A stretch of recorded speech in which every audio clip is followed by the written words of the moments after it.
Isang mapagpalang umaga mga bata. Ako, si Teacher Ana, ang inyong gurong lingkod na inyong makakasama sa inyong pagkatuto sa araw na ito. Ang layunin o inaasahan natin sa araling ito ay natatantya ng may katwirang kinalabasan sa pagbabawas ng dalawang numero na may 3 hanggang 4 na digit.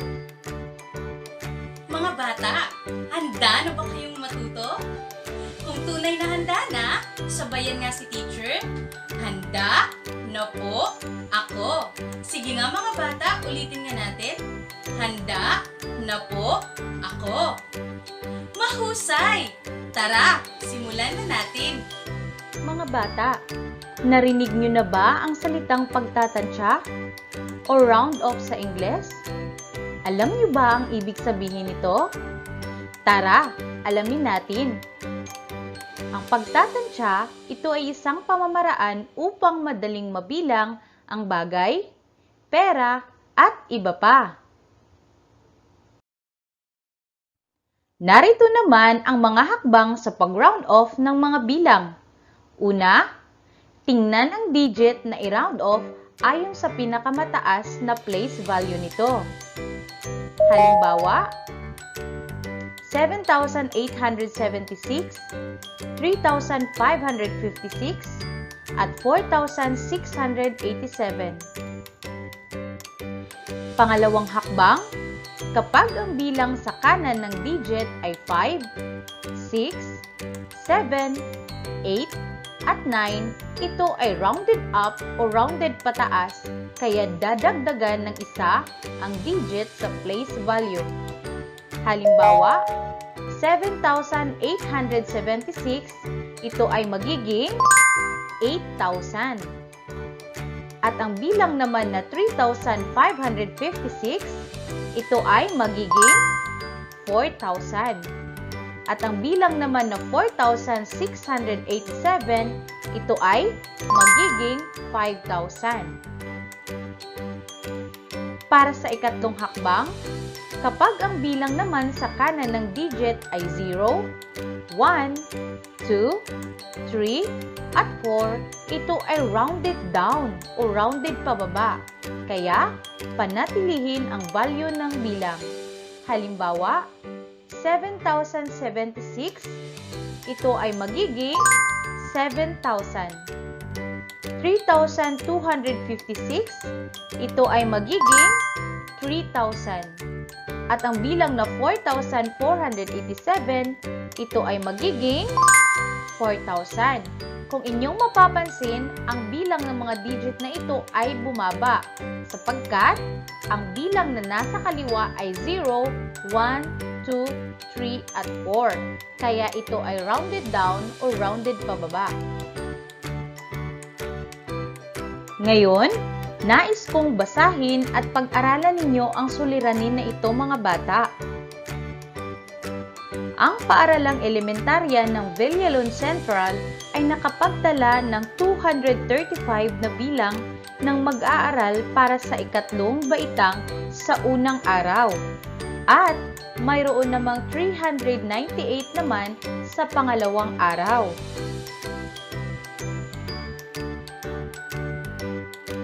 Ngayon, nais kong tantyahin ninyo kung gaano karami ang nagpatala sa pangalawang araw kaysa sa unang araw. Mga bata, naunawaan niyo ba ang suliranin na ating binasa at napakinggan ninyo kanina? Kung gayon, sagutin ang mga tanong base sa suliranin na napakinggan. Para sa unang bilang, ilan ang nagpatala sa unang araw?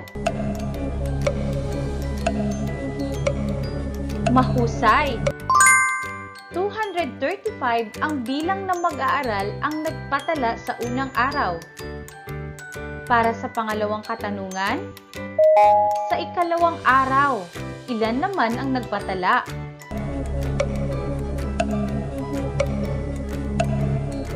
Magaling! Mayroong 398 ang bilang ng mag-aaral ang nagpatala sa ikalawang araw. Para mahanap natin ang estimated difference, i-round off ang bawat bilang sa pinakamataas na place value nito. Halimbawa, ang 234 na nagpatala sa unang araw ay magiging 200. At para naman sa pangalawang araw na ang bilang ay 397, ito ay magiging 400. Mga bata, alam niyo ba na maaari din tayong gumamit ng number line sa pagsagot ng suliranin? Narito ang halimbawa ng isang number line. Pagmasdan ng number line. Nasa bandang kaliwa, ang 234 na bilang para sa bilang ng unang araw na nagpatala sa unang araw, at sa kanan naman ay ang 397 na bilang na kung saan ito ang nagpatala sa ikalawang araw. Tanong: saan mas malapit ang 234? Sa 300 o sa 400? Tumpak mga bata, tamang iyong sagot sa 200. Para sa pangalawang katanungan, saan naman mas malapit ang 397? Sa 300 o sa 400?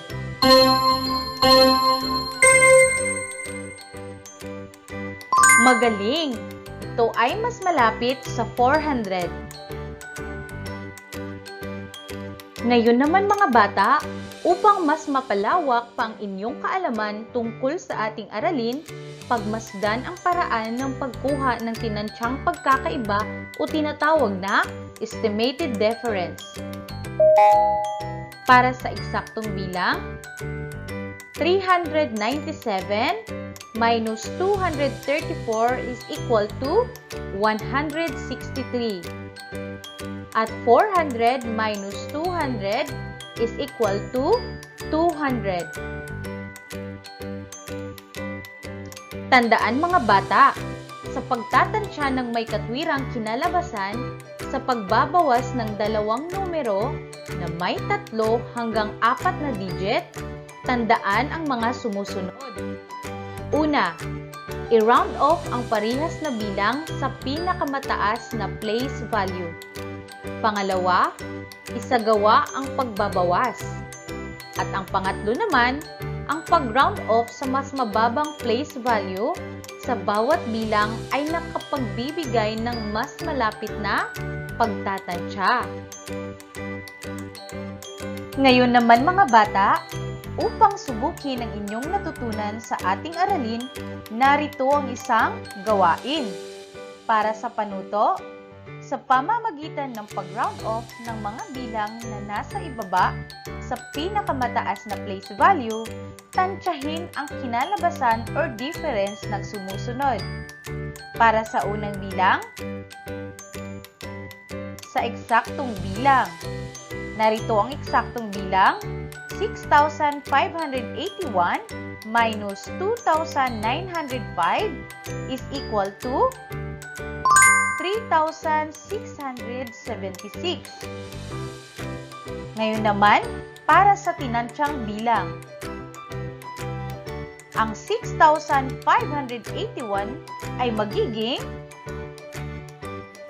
tama. Ito ay magiging 7,000. At para naman sa bilang na 2,905, ito ay magiging mahusay, 3,000. Ngayon, hanapin natin ang tinantsyang bilang ng 7,000 minus 3,000 is equal to? Magaling! 4,000. 4,000 ang ating estimated difference. Para sa pangalawang bilang, narito ang eksaktong bilang.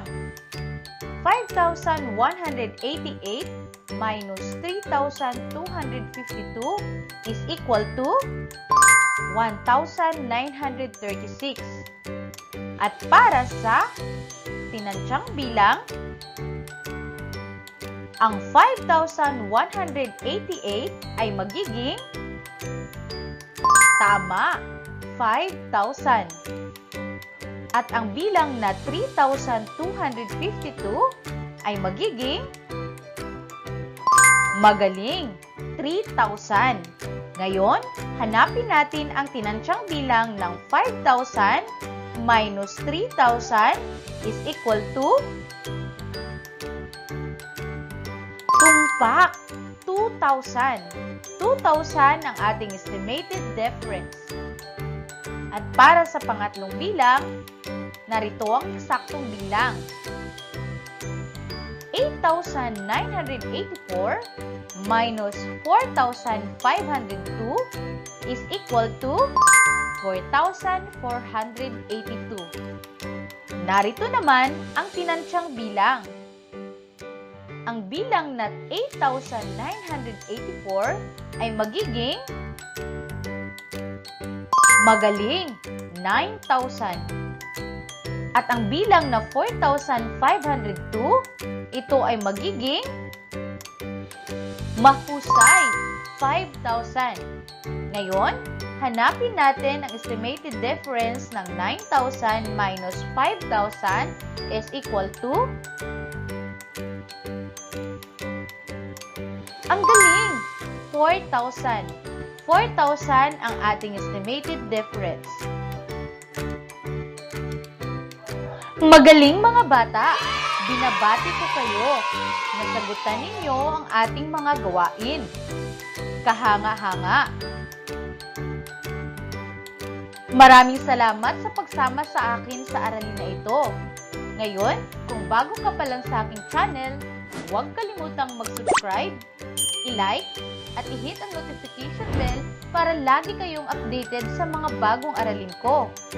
Muli, ako si Teacher Ana na nagpapaalalang ang math ay hindi mahirap. Kailangan mo lang magsumikap. Mat-aral ay matsaya. Hanggang sa muli, paalam!